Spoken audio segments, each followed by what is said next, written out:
Merhaba arkadaşlar, örgü kanalıma hoş geldiniz. Kız çocuklarımız için kolay ve güzel tığ işi yelek yaptım. Bugün bu yelek anlatımını sizlerle paylaşmak istiyorum. Yeleğimizin örgüsü bakın bu şekilde arkadaşlar. Model de çok güzel oldu bakın. Kabarık modeller yaptım.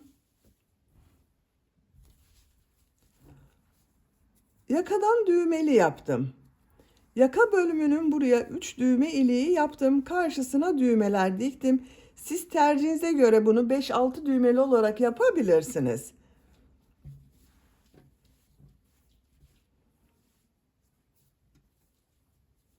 Ben bugün yelek anlatımını 6 aylık bebek ölçüsüne göre yapıyorum. Siz bu yeleği yeni doğan bebek için yapabilirsiniz veya 1, 2, 3, 4, 5 yaş her yaş çocuklarınıza yapabilirsiniz. Yetişkinler için de uygun bir model. Örgüye yakadan zincir yaparak başlıyoruz. Dediğim gibi ben bugün 6 aylık bebek için yaptım. Bu ölçüde oldu arkadaşlar. Siz bunu yeni doğan veya 3 aylık bebek için yapmak istiyorsanız burada yaptığım arttırma sırasını benim yaptığımdan bir sıra eksik yaparsanız daha küçük ölçüde olacaktır. Yeni doğan ve 3 aylık bebek için olacaktır. Bu zincir sayısına aynı sayıda başlayabilirsiniz. 1-2 yaş arası çocuk için yapmak istiyorsanız tercihinize göre yine aynı sayıda zincir başlayabilirsiniz. Arttırma sırasını bir sıra fazla yaparsanız 1-2 yaş arası çocuklarınız için olur. 8 zincir fazla başlayıp bu ön bölümleri birer trabzan, kol ve arka bölümü ikişer trabzan fazla yaparak 2-3 yaş arası çocuklarınıza yapabilirsiniz. Bu yaka arttırma sırasında benim yaptığımdan 2 sıra fazla yapmanız yeterli olacaktır. Yelek örgüsünde iplik olarak pembe renkli ipliği daha çok kullandım arkadaşlar. Kullandığım iplik üzerinde 100 gram iplikte 330 metre var. Bakın çok kalın olmayan ince bir iplik. Bir yumak iplik yeterli bu kalınlıkta bir iplik için arkadaşlar. Çok az miktarda da beyaz renkli iplik kullandım bakın. 50 gram iplik beyaz renkli yeterli. Ben bugün bu renk iplikleri kullandım. Siz tercihinize göre her marka iplik ve renklerini kullanarak bu örgüyü yapabilirsiniz.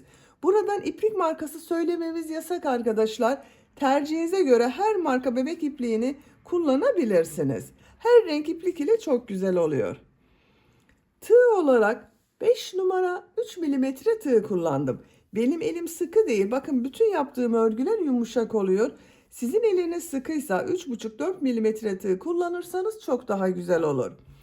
Ölçülerini videonun sonunda ölçüyorum. Oraya bakabilirsiniz arkadaşlar. İplik tığı hazırlayalım. Hep birlikte güzel ve kolay olan bu yelek örgüsünü başlayalım. Örgü kanalıma abone değilseniz abone olmayı unutmayın. Örgü kanalıma abone olmak ücretsiz. Örgü kanalıma ücretsiz abone olup beğeni ve yorumlarını yapan bütün arkadaşlara ayrıca teşekkür ederim. Hepinize kolay gelsin. İyi çalışmalar.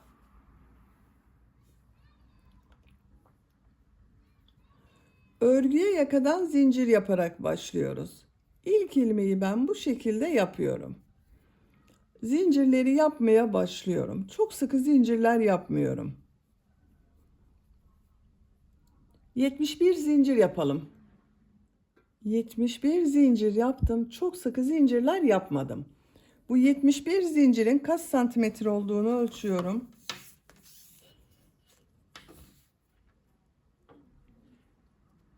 30 santimetre zincir uzunluğu var arkadaşlar. Elimin sıklığına göre 30 santimetre için ben 71 zincir yaptım. Sizin elinizin sıklığına, iplik kalınlığına göre daha fazla veya daha az zincir yapmanız gerekebilir. Şimdi bu zincirler üzerine trabzan yapacağız. Trabzan yaparken yaka ayrımlarını ayıracağız. Tığ üzerine iplik alıyorum. 3 ilmek atlıyorum. 1, 2, 3, 4. ilmeğe trabzan yapıyorum. Bu 3 ilmek atladığımda bir trabzan, bununla birlikte 10 trabzan yapıyorum. 1, 2, 3, 4, 5, 6, 7, 8, 9 10. 10 trabzan yaptım. 2 zincir yapıyorum. Kol için 14 trabzan yapıyorum.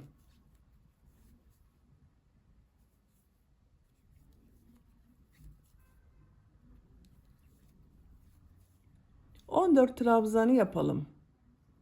Kol bölümü için 14 trabzan yaptım. 2 zincir yapıyorum. 20 trabzan yapıyorum.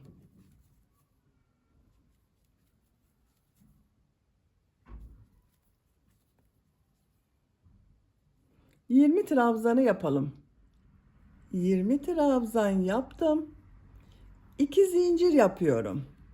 Kol için 14 trabzan yapıyorum.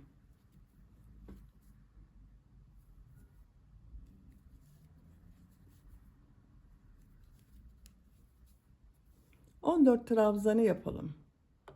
Kol bölümü için 14 trabzan yaptım. Arttırma yeri için 2 zincir yapıyorum. 10 trabzan yapıyorum.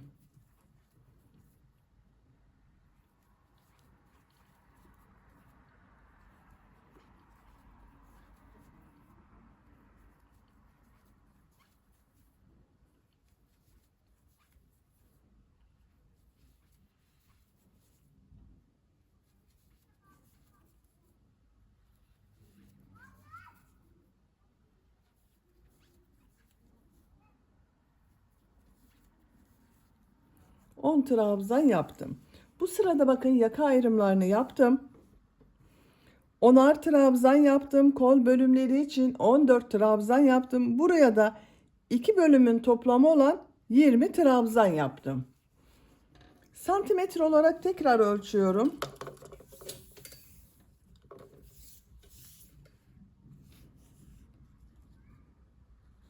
29 santimetre arkadaşlar.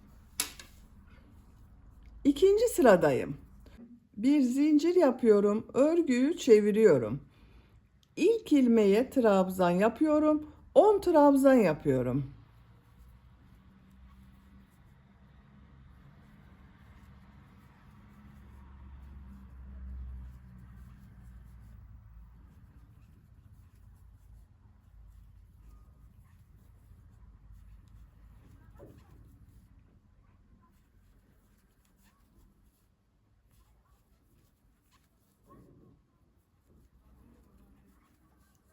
On trabzan yaptım. Arttırma zincirinin üzerine bakın buraya bir trabzan, iki zincir, bir trabzan yapıyorum.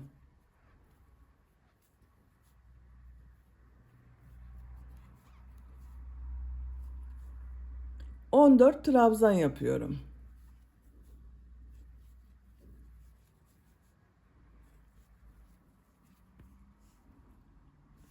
Buraya kadar devam edelim. Arttırma zincirine kadar 14 trabzan yaptım. Zincir üzerine bir trabzan, iki zincir, bir trabzan yapıyorum.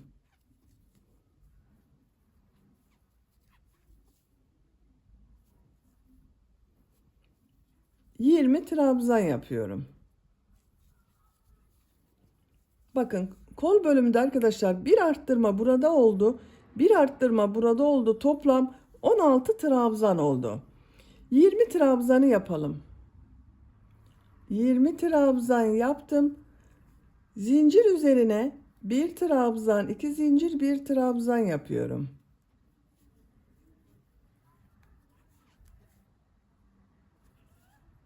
On dört trabzan yapıyorum. Bakın burada da bir burada, bir burada arttırma oldu. Toplam 22 trabzan oldu arkadaşlar. 14 trabzanı yapalım. 14 trabzan yaptım. Zincir üzerine bir trabzan, iki zincir, bir trabzan yapıyorum.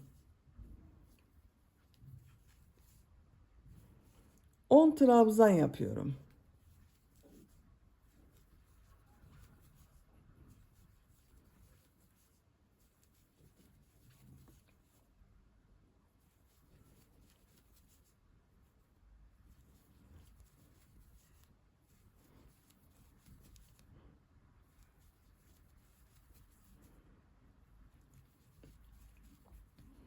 Bakın son trabzanı bu İlk sırada 3 ilmek atlayarak bir trabzan yaptım. Bunun 3. ilmeğe tığ takıyorum, trabzan yapıyorum. 2, 4, 6, 8, 10, 11 trabzan oldu bakın. Bu sırada arttırma yerlerinde bir trabzan, 2 zincir, bir trabzan yaptık. 3. sıradayım. Bir zincir yapıyorum, örgüyü çeviriyorum. Bu sırada bu arttırma yerlerinde 2 trabzan, 2 zincir, 2 trabzan yapacağız.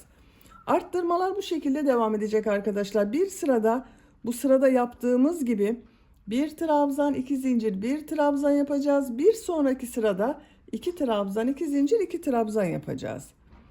İlk ilmeğe trabzan yapıyorum. Diğer ilmeklere trabzan yapıyorum.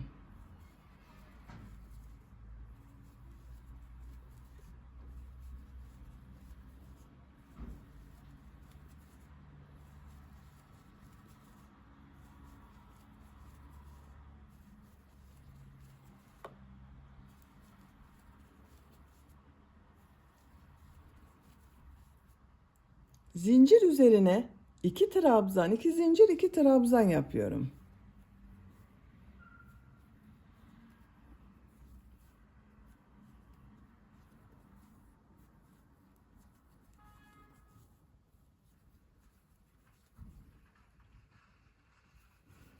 Diğer ilmeklere trabzan yapıyorum.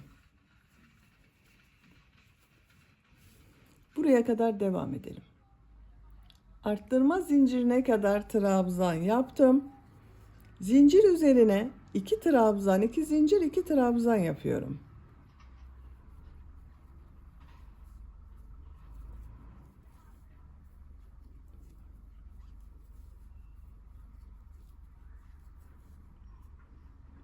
Diğer ilmeklere trabzan yapıyorum. Bakın, bu sırada arttırma yerlerinde 2 trabzan, 2 zincir, 2 trabzan yaptık. Bu arttırma yerinde de 2 trabzan, 2 zincir, 2 trabzan yapalım. Diğer ilmeklere bir trabzan yapalım. Sıra sonuna kadar devam edelim. Sıra sonuna kadar tamamladım. Bu sırada bakın arttırma yerlerinde 2 trabzan, 2 zincir, 2 trabzan yaptım.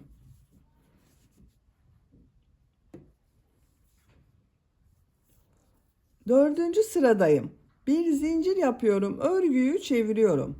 Bu sırada arttırma yerlerinde bir trabzan, 2 zincir, bir trabzan yapacağız. İlk ilmeğe trabzan yapıyorum. Diğer ilmeklere trabzan yapıyorum. Buraya kadar devam edelim. Arttırma zincirine kadar trabzanlar yaptım. Bu arttırma zinciri üzerine bir trabzan, 2 zincir, bir trabzan yapıyorum.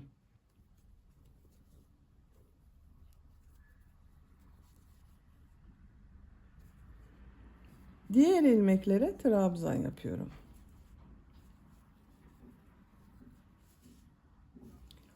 Bu arttırma yerlerinde bir trabzan, 2 zincir, bir trabzan yapalım. İlmeklere bir trabzan yapalım. Sıra sonuna kadar devam edelim. Sıra sonuna kadar tamamladım. Bu sırada arttırma yerlerinde bir trabzan, 2 zincir, bir trabzan yaptım. 5. sıradayım. Bir zincir yapıyorum, örgüyü çeviriyorum. İlk ilmeğe trabzan yapıyorum. Diğer ilmeklere trabzan yapıyorum. Buraya kadar devam edelim. Arttırma zincirine kadar trabzan yaptım. Zincir üzerine 2 trabzan, 2 zincir, 2 trabzan yapıyorum.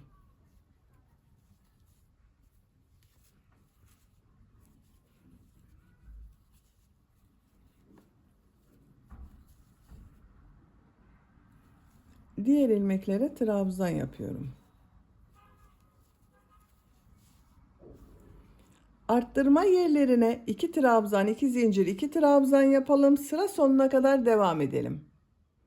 Sıra sonuna kadar tamamladım. Bu sırada arttırma yerlerinde 2 trabzan, 2 zincir, 2 trabzan yaptım.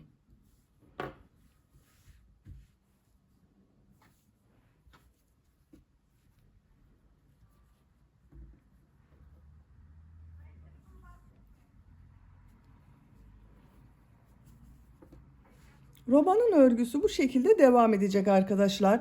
Bu 4 yerden düzenli arttırmalar yapacağız.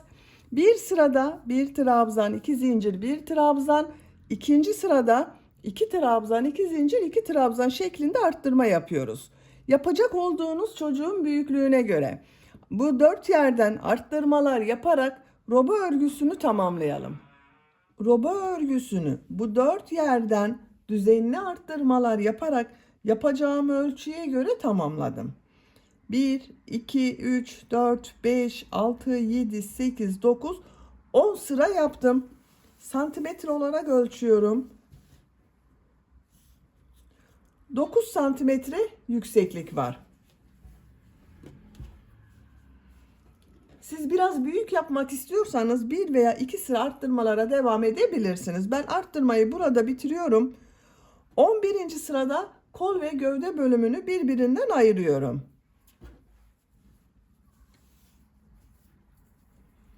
Bir zincir yapıyorum. Örgüyü çeviriyorum.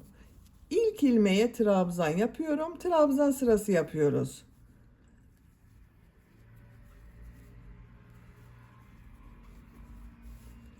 Arttırma zincirine kadar devam edelim.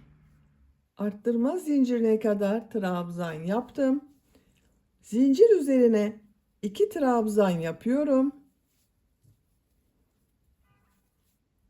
Kol altı için bir zincir yapıyorum. Tığ üzerine iplik alıyorum. Kolda bulunan bütün ilmekleri atlıyorum. Arttırma zinciri üzerine 2 trabzan yapıyorum. Bakın bir zincir ile ön ve arka bölümü birleştirdik. Görüntüsü bu şekilde oldu. İlmekler üzerine trabzan yapıyorum. Arttırma zincirine kadar devam edelim. Arttırma zincirine kadar trabzan yaptım. Zincir üzerine 2 trabzan yapıyorum. Kol altı için bir zincir yapıyorum. Kolda bulunan bütün ilmekleri atlıyorum. Zincir üzerine 2 trabzan yapıyorum.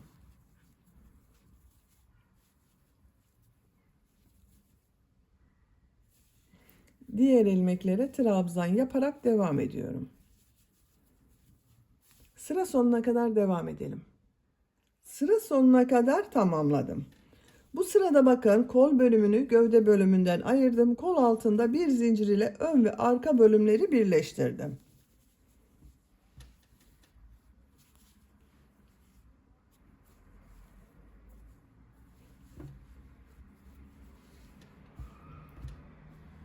Bu sıradan itibaren model yerleştirmeye başlıyorum. Bir zincir yapıyorum. Örgüyü çeviriyorum. İlk ilmeğe sık iğne yapıyorum. Tığ üzerine iplik alıyorum. 2 ilmek atlıyorum.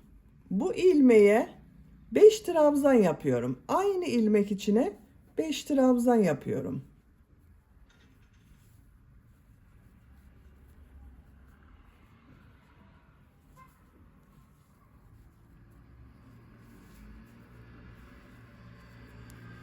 Beş trabzan yaptım. Bir ilmek atlıyorum. Sık iğne yapıyorum.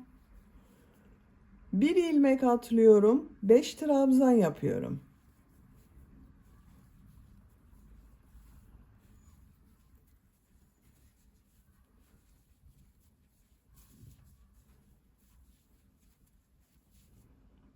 Bir ilmek atlıyorum. Sık iğne yapıyorum. Bir ilmek atlıyorum. 5 trabzan yapıyorum.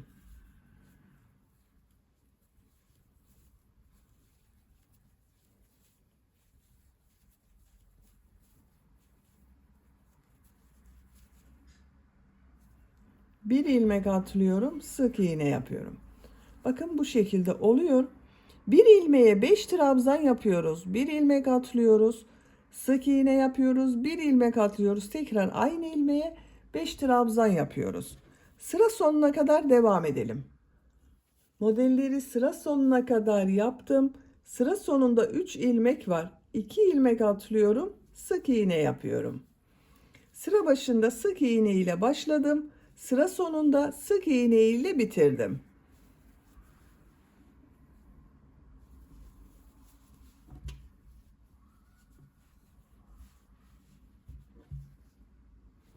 Kaç model yaptığımı sayıyorum. 2, 4, 6, 8, 10, 12, 14, 16, 18, 20, 22, 24. Bir sıra üzerinde 24 model oldu. Sizin bir model eksik veya bir model fazla olabilir arkadaşlar. Hiçbir sorun olmaz. Bakın görüntüsü bu şekilde oldu. Bu sırada iplik rengi değiştiriyorum. Ben beyaz renkli iplik ile yapıyorum. Siz tercihinize göre aynı renk iplik ile yapabilirsiniz veya farklı renkli iplik kullanabilirsiniz. İlmek rengini beyaz yapıyorum. Pembe renkli ipliği kesmiyorum arkadaşlar. Sonra tekrar pembe renkli iplik ile devam edeceğiz. 3 zincir yapıyorum. Örgüyü çeviriyorum. Bu ilk ilmek bakın sık iğne. Sık iğne üzerine 2 trabzan yapıyorum.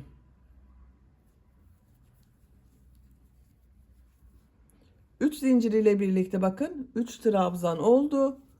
Modelde 2 ilmeği atlıyorum. Ortada bulunan ilmeğe 3. ilmeğe sık iğne yapıyorum. Yarım model oldu bakın burası. Tığ üzerine iplik alıyorum. Bu ilmeğe 5 trabzan yapacağız ama bakın şu şekilde yapmıyorum. Bakın tığ üzerinde 2 ilmek var. Bu görünen 2 ilmeğin diğer tarafta görünen ilmeğe tığ takıyorum. Bakın tek ilmek. Bu ilmeği boş bırakıyorum. Şu ilmeğe tığ takıyorum. 5 trabzan yapıyorum.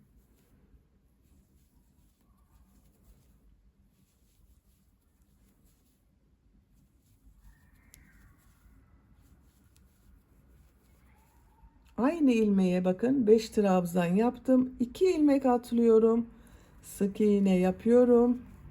Bakın tekrar gösteriyorum. Şu tığ üzerinde 2 ilmek var. 2 ilmekten tek ilmeği alarak 5 trabzan yapıyorum.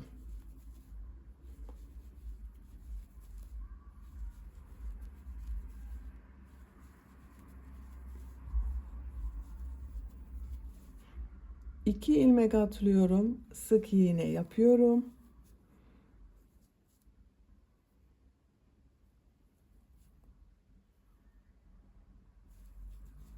Beş trabzan yapıyorum.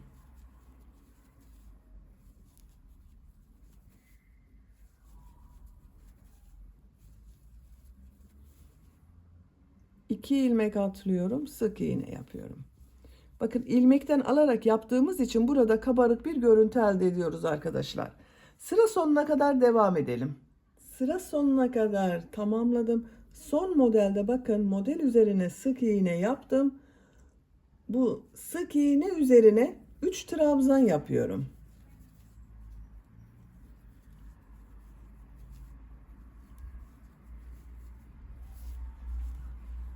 Bakın düz tarafın görüntüsü bu şekilde. Diğer taraf bu şekilde kabarık oldu arkadaşlar.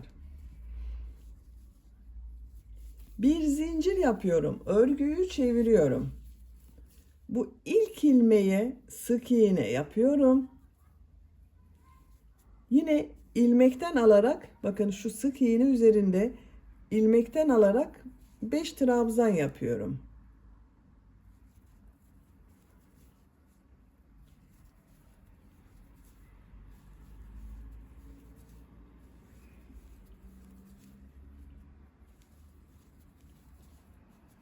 İki ilmek atlıyorum. Sık iğne yapıyorum.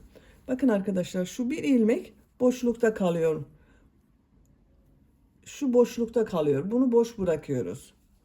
Sıra sonuna kadar devam edelim.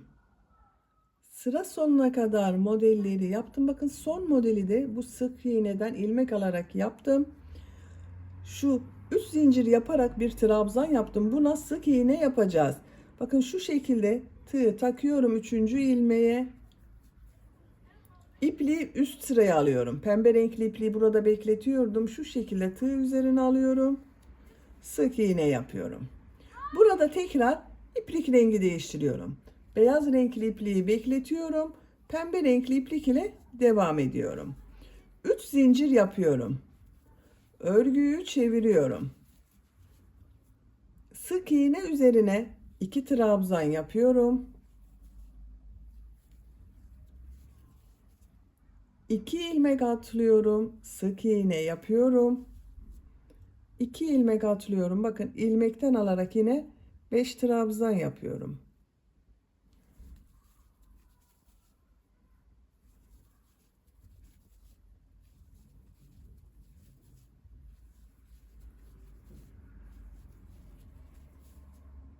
İki ilmek atlıyorum, sık iğne yapıyorum. Ben her renk ile 2 sıra yapıyorum arkadaşlar. Bakın burada görüntü bu şekilde, diğer tarafta bu şekilde. Sıra sonuna kadar devam edelim. Sıra sonuna kadar tamamladım. Bir zincir yapıyorum, örgüyü çeviriyorum. İlk ilmeğe sık iğne yapıyorum. İlmekten alarak 5 trabzan yapıyorum.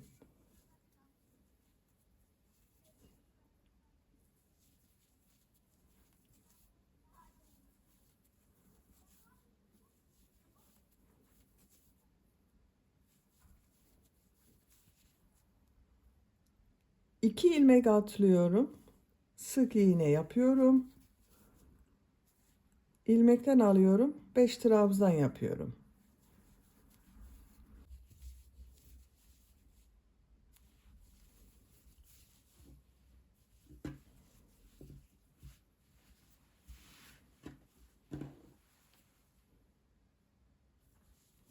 Bakın arkadaşlar, modelin görüntüsü bu şekilde oluyor.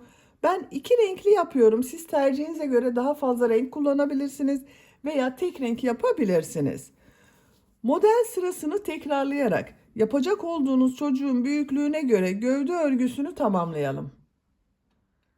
Model sırasını yapacağım ölçüye göre tamamladım. Pembe renkli iplik ile modele başladım. Her renk iplik ile 2 model sırası yaptım. Bakın 1, 2 model sırası. 1, 3, 5, 7, 9, 11, 13, 15, 17, 19, 21 model sırası oldu. En son bakın 2 sıra pembe renkli iplik ile yaptım. Santimetre olarak ölçüyorum. 18 santimetre gövde yüksekliği var arkadaşlar. Siz biraz büyük olmasını istiyorsanız 1 veya 2 model sırası devam edebilirsiniz. Pembe renkli ipliği ben burada kesiyorum.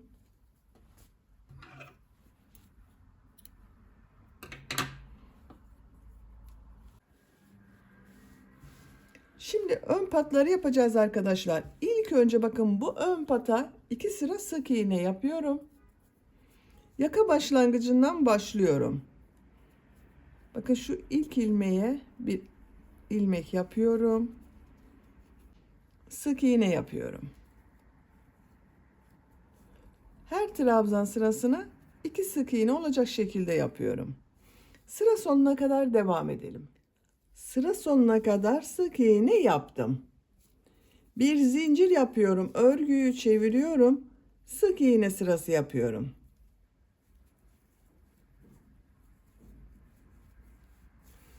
Sıra sonuna kadar devam edelim. Sıra sonuna kadar sık iğne yaptım, ipliği kesiyorum.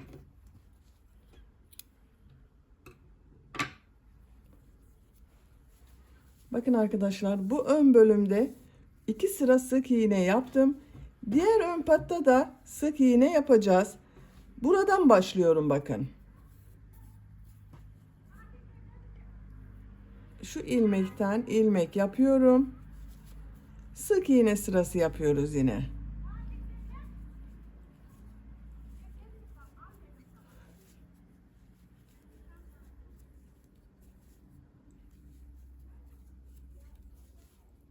Yaka başlangıcına kadar devam edelim.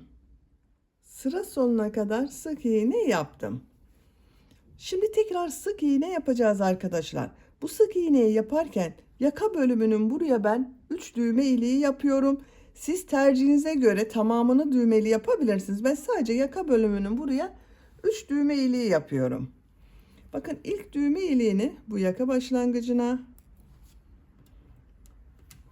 diğer düğme iliğini bu trabzan sırasının bittiği sıraya yapıyorum.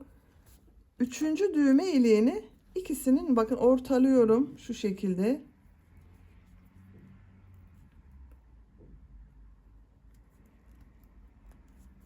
Bakın işaret yaptım.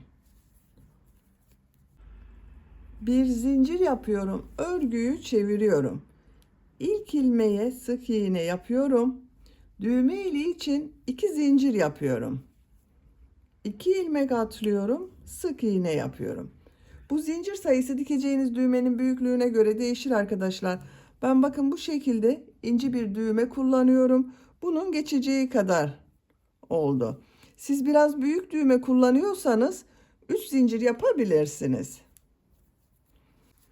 Sık iğneleri sayalım. Bakın bu düğme iliğine kadar. Bakın 1, 2, 3, 4, 5, 6, 7. 7 sık iğne yaptım. Düğme iliği için 2 zincir yapıyorum. 2 ilmek atlıyorum. Sık iğne yapıyorum. Bu iki düğme iliği arasına kaç sık iğne yaptıysak buraya da aynısını yapıyoruz. 7 sık iğne yapıyorum.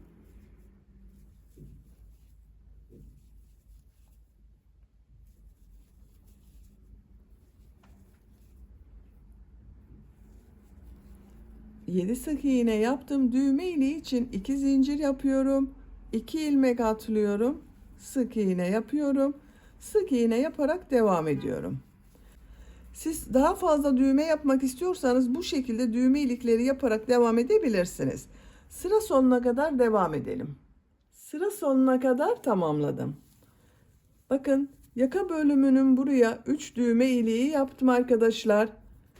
Diğer ilmeklere sık iğne yaptım. Bir zincir yapıyorum. Örgüyü çeviriyorum. Bu sırada yarım trabzan yapıyorum. Yarım trabzanı bakın bilmeyen arkadaşlar için gösteriyorum. Tığ üzerine iplik alıyorum. İlmeğe tığı taktım. Tığ üzerinde 3 ilmek var. 3'ün içinden bir defa da çekiyorum. Yarım trabzan oluyor. Bakın 2 defa da çıkarmıyorum. Bir defa da çıkarıyorum.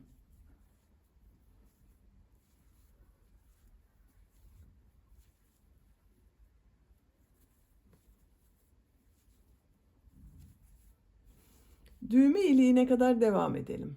Düğme iliğine kadar yarım trabzan yaptım. Düğme iliği için yaptığım bu 2 zincir üzerine 2 yarım trabzan yapıyorum. Diğer ilmeklere yarım trabzan yapıyorum.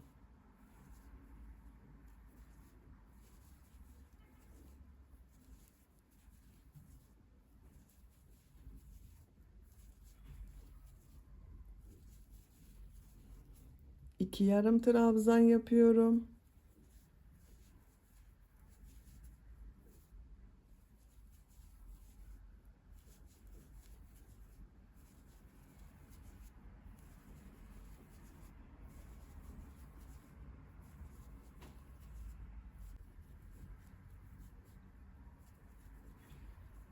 İki yarım trabzan yapıyorum. Son ilmeğe yarım trabzan yapıyorum. Bakın düğme ilikleri daha belirgin oldu arkadaşlar. Yaka çevresinde sık iğne yaparak devam ediyorum. İlmekler üzerine sık iğne yapıyorum.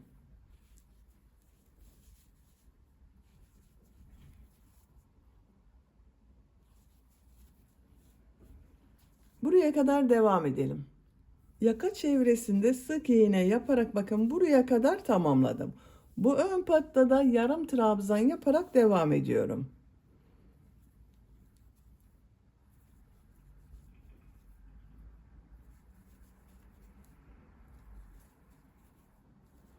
Bakın diğer ön patta da son sırayı yarım trabzan yaptım. Burada da aynı yapıyoruz. Sıra sonuna kadar devam edelim. Sıra sonuna kadar tamamladım. İpliği kesiyorum.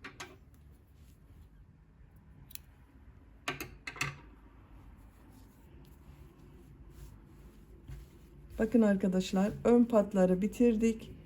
Düğme iliklerinin tam karşısına düğmelerini dikebiliriz. Şimdi kol örgüsünü yapalım. Kol altından başlıyorum.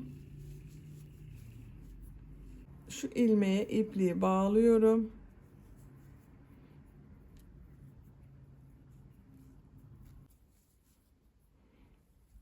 Kol altında yaptığım zincirden bir ilmek yapıyorum.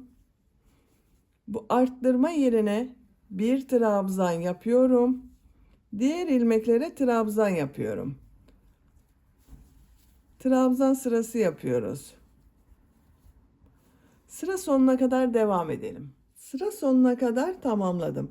Arttırma zinciri üzerine bir trabzan yapıyorum. İlk ilmek ile ilmek kaydırma yaparak birleştiriyorum. Bakın bir sıra trabzan sırası yaptım. Gövde bölümünde de modelden önce bakın bir sıra trabzan sırası yaptım arkadaşlar. Şimdi model yerleştirmeye başlıyorum. Tığ üzerine iplik alıyorum. Bir ilmek atlıyorum. Aynı ilmeğe 5 trabzan yapıyorum.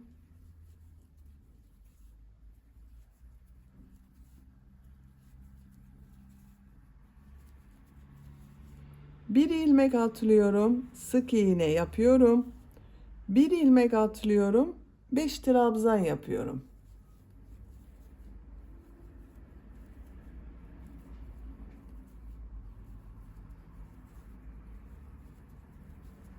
Bir ilmek atlıyorum. Sık iğne yapıyorum.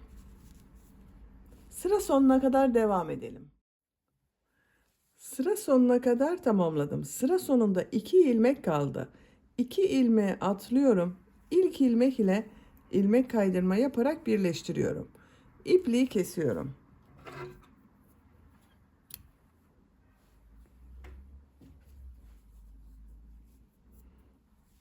Bakın arkadaşlar, kol ucunu bu şekilde yaptım. Çok güzel oldu. Diğer kolu da aynı şekilde başladım, tamamladım. Yelek örgüsünü bitirdim. Bakın çok şirin ve güzel oldu. Düğmelerini de diktim. Bu düğme iliklerinin tam karşısına bakın düğme diktim.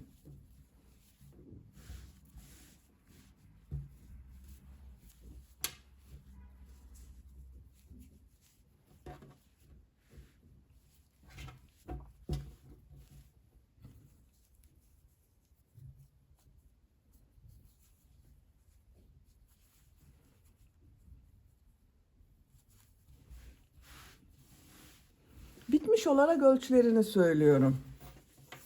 Kol altının buradan gövde genişliğini ölçüyorum. 25 santimetre. Kol altından yüksekliği ölçüyorum.